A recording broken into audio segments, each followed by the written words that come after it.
네, 안녕하세요. 믿음세무 이기영 세무사입니다.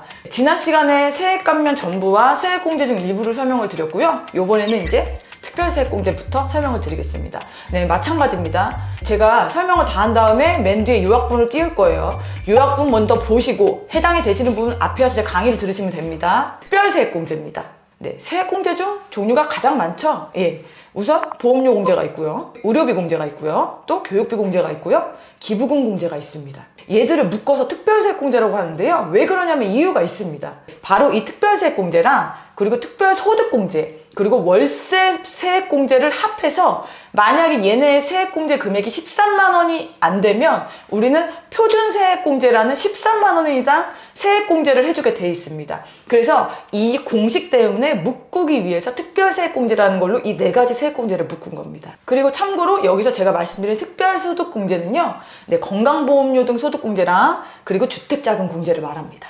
특별세액공제 중 첫 번째입니다. 네, 보험료 세액공제입니다. 네, 요건은 네, 만기에 환급된 금액이 이 납입보험료를 초과하지 않아야 됩니다. 네, 그럼 보장성 보험으로서 100만 원을 한도로 그 보험료의 납입액의 12%를 세액공제해 줍니다. 단 장애인 보장성 보험은 15%의 세액공제를 해주고요. 한도는 똑같이 100만 원입니다. 일용 근로자는 공제를 받으실 수 없습니다. 근로자 본인이 계약자이거나 기본공제 대상자인 배우자 또는 부양가족이 계약을 한 경우라도 근로자 본인이 불이익을 한 것을 증명을 할 수 있는 경우에는 공제 대상으로 적용이 가능하십니다. 그러나 보험 계약자나 피보험자가 나이나 이 소득 요건을 충족하지 않아서 근로자의 기본공제 대상자에 해당이 되지 않으면은 얘는 대상되실 수 없습니다. 유의사항입니다. 네, 맞벌이 부부의 경우 본인이 계약자이고 피보험자가 만약에 배우자이면 보험료 공제 적용 못 받습니다. 근로기간 중에 불입한 보험료에 한해서만 공제가 가능합니다. 맞벌이 부부의 경우 본인이 계약자이고 피보험자가 공동인 경우 그러면은 그런 보장성 보험은 공제가 가능합니다. 두 번째입니다. 의료비 세액공제입니다. 네, 우선 요건입니다. 기본공제 대상자의 나이나 소득 요건 모두를 보지 않습니다. 그래서 즉 20세가 넘는 자녀도 60세 이하인 부모님도 소득 금액이 100만 원이 넘어가도 모두 다 공제 대상이 가능하십니다. 의료비의 범위입니다. 우선 병원비, 저희가 일반적으로 말하는 병원비입니다.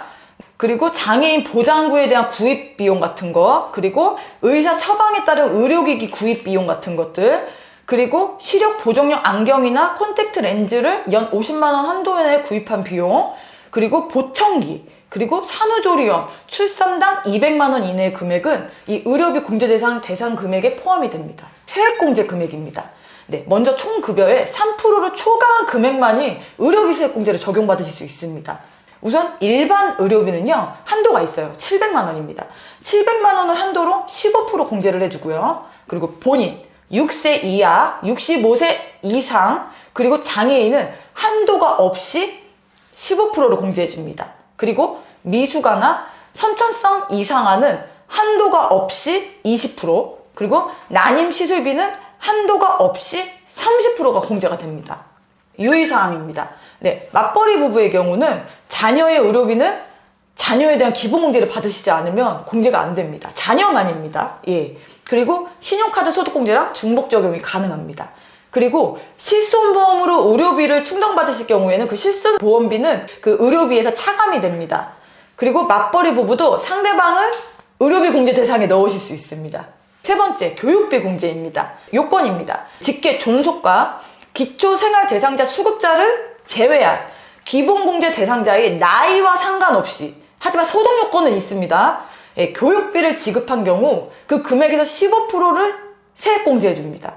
즉, 직계 비속, 그리고 배우자, 형제, 자매 공제 대상이 가능한 겁니다. 예, 이 직계 비속에는 입양자라든가 위탁아동도 포함입니다. 교육비 대상입니다. 초등학교 입학 전은 뭐 각종 학원비, 유치원비, 뭐 어린이집, 그리고 체육시설비 모두 공제 가능합니다. 초중고등학생은 학교에 지출한 교과서 대금과 당연히 학교에 지출한 교육비와 그리고 교복 구입비 연 50만 원 이내의 비용, 그리고 방과 후 수업, 그리고 현장학습 체험 비용 30만 원 내에, 그리고 대학 입학 전용료와 수능 응시료, 이렇게 공제가 가능합니다. 즉 학교에 관련이 있는 비용이어야 돼요. 무조건. 네. 그러니까 사적 학원비나 이런 거는 절대 공제 대상이 안 됩니다. 그리고 근로자 본인은 대학교라든가 대학원, 직업능력개발, 훈련 수강료 이렇게 공제가 되고요. 또 직계비속의 대학교 수강료도 공제가 됩니다. 그러면 이제 교육비 종류를 좀 알아볼까요? 아까 말하는 거는 이제 러프한 거고요. 이제는 조금 디테일한 교육비 공제 대상 종류입니다. 2개 교육비도 있습니다. 유치원, 초중, 고등학교, 대학교 다 가능합니다. 단 미취학 아동과 초중학생, 고등학교는 제외합니다. 초중등학생인 경우에는 국외 근무자는 국외에서 함께 동거를 해야 되고요. 국내 근무자는 자비 유학 자격이 있는 유학생 또는 부양 의무자와 국외에서 동거한 기간이 1년 이상인 유학생만 국외 교육비는 공제가 가능합니다. 그리고 장애인 특수교육비도 공제가 가능합니다. 이제 교육비 대상에서 제외되는 제외대상 교육비를 한번 보겠습니다. 장학금 당연히 안 되겠죠. 예. 직계비속이 학자금 대출을 받아서 지급하는 교육비도 안 됩니다. 그리고 본인이 학자금 대출 원리금을 상환하게 대해서 17년 이전에는 우리가 학자금 대출 원리금 상환금에 대해서는 교육비 공제 대상이 아니었거든요. 그래서 그전에는 그냥 그 교육비를 공제 대상을 받은 경우가 있을 겁니다. 그런 경우에도 얘는 교육비 공제 대상에 넣으시면 안 돼요. 중복이니까요. 한도입니다. 본인의 교육비는 전액, 그리고 기본공제 대상자 중 배우자, 직계비속 입양자, 형제자매, 위탁아동은 미취학, 초중, 고등 300만 원.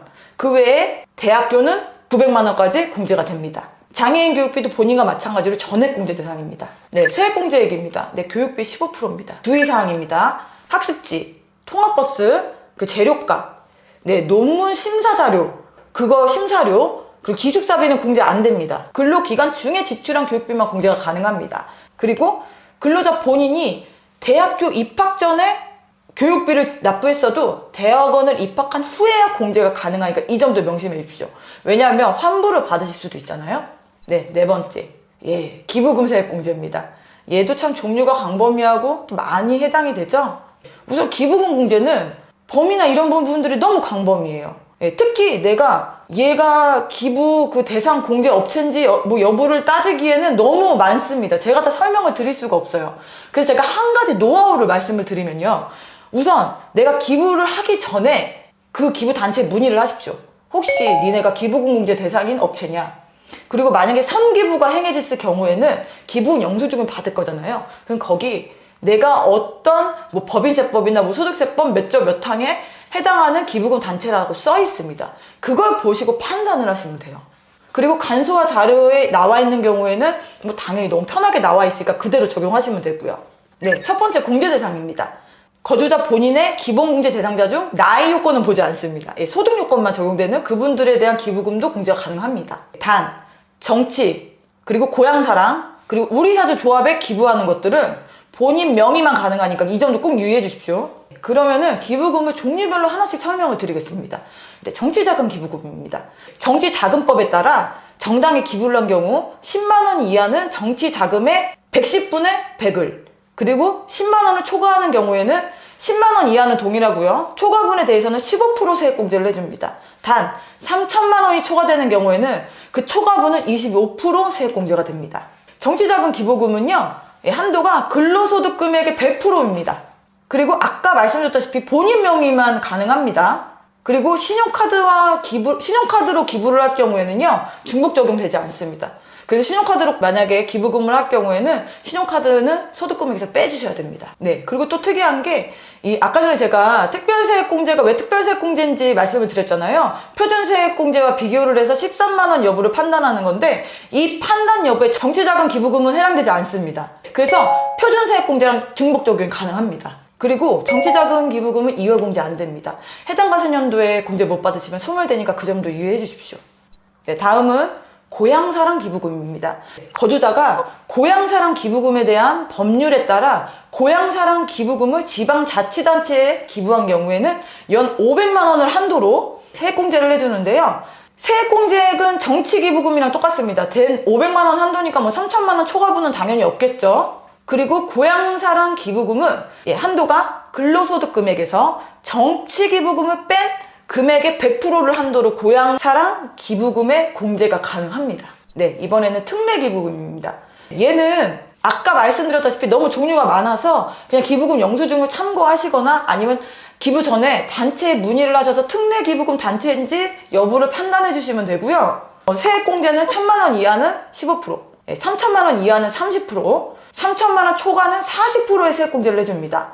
그리고 한도는 근로소득금액에서 정치기부금 뺐고요. 그리고 고향사랑 기부금 뺀 그 차감한 금액의 100%를 한도로 공제를 해줍니다. 이번에는 우리사주조합 기부금입니다. 우리사주조합원이 아닌 자여야 됩니다. 아닌 자가 기부를 해야 되고요. 세액 공제액은 특례기부금이랑 동일합니다. 그리고 근로소득금액에서 정치기부금 빼고 고향사랑 빼고 그리고 특례 뺀 나머지 금액의 30%를 한도로 공제를 해줍니다. 마지막으로 일반기부금입니다. 얘 특례기부금이랑 마찬가지입니다. 문의하세요. 얘도 종류가 많습니다. 아니면 영수증 보시고 판단하시면 됩니다. 세액공제액은 특례기부금과 동일합니다. 그리고 한도는 근로소득금액에서 정치 빼고 고향사랑 빼고 그리고 특례 빼고 우리사주조합 뺀 나머지에서 거기에서 종교기부금이 아닌 경우는 30%를 한도로, 종교기부금인 경우에는 10%를 한도로 세액공제를 적용해 줍니다. 이번에는 기부금의 2월 공제에 대해 설명을 드리겠습니다. 기부금은 10년간 미공제액에 대해서 2월 공제가 가능해요. 단, 정치자금, 고향사랑, 우리사주조합 얘는 2월 공제 안 됩니다. 그리고 이번에는 기부장려금 제도에 대해 설명을 드리겠습니다. 그러니까 거주자 본인이 기부금 세액공제를 받잖아요. 그거 대신 난 이것도 기부를 하겠다 라는 제도입니다. 그냥 기부금 세액공제와 기부장려금을 중복 신청할 경우에는 기부금 세액공제를 적용해 줍니다. 네, 이게 납세자에게 유리한 걸 먼저 적용해 주겠다는 거죠. 단,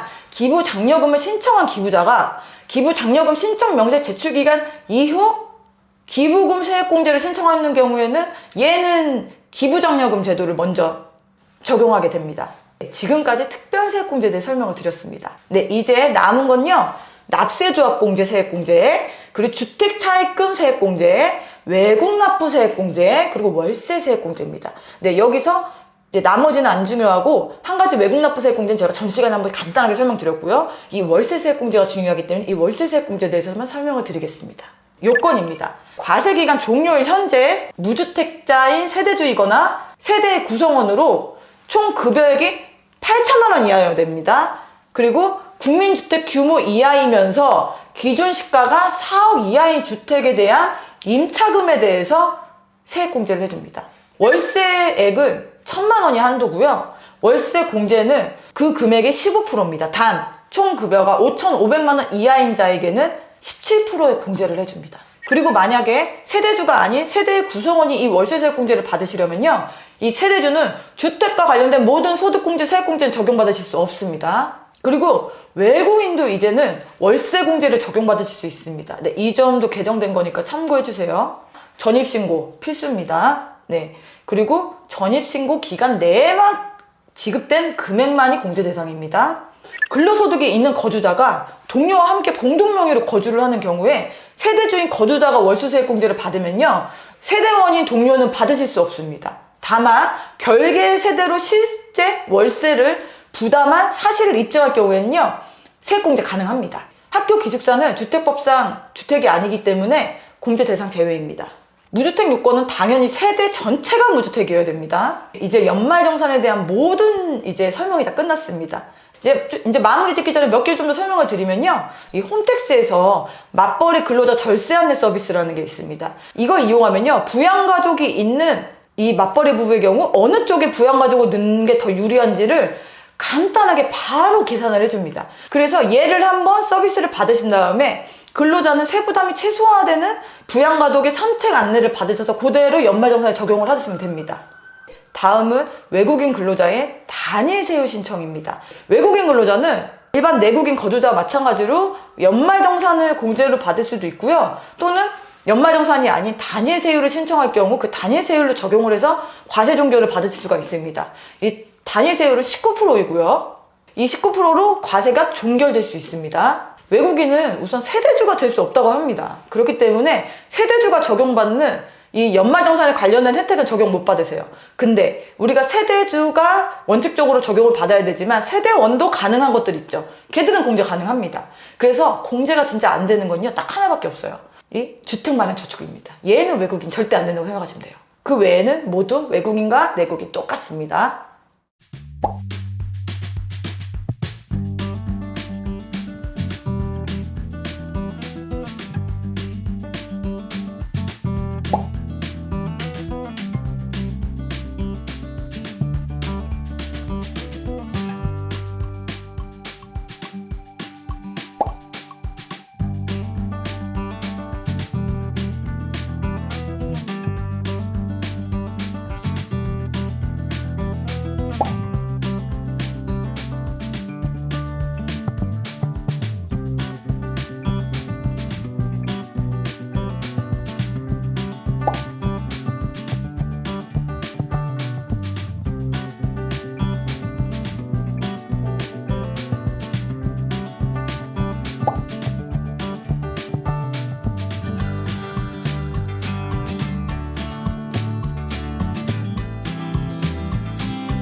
이제 다 끝났습니다. 연말정산 모두 마무리됐고요. 이제 연말정산 잘 마무리하셔가지고 행복한 13월의 급여를 지급받기를 바라겠습니다. 네, 지금까지 믿음세무의 이기영 세무사였습니다. 감사합니다.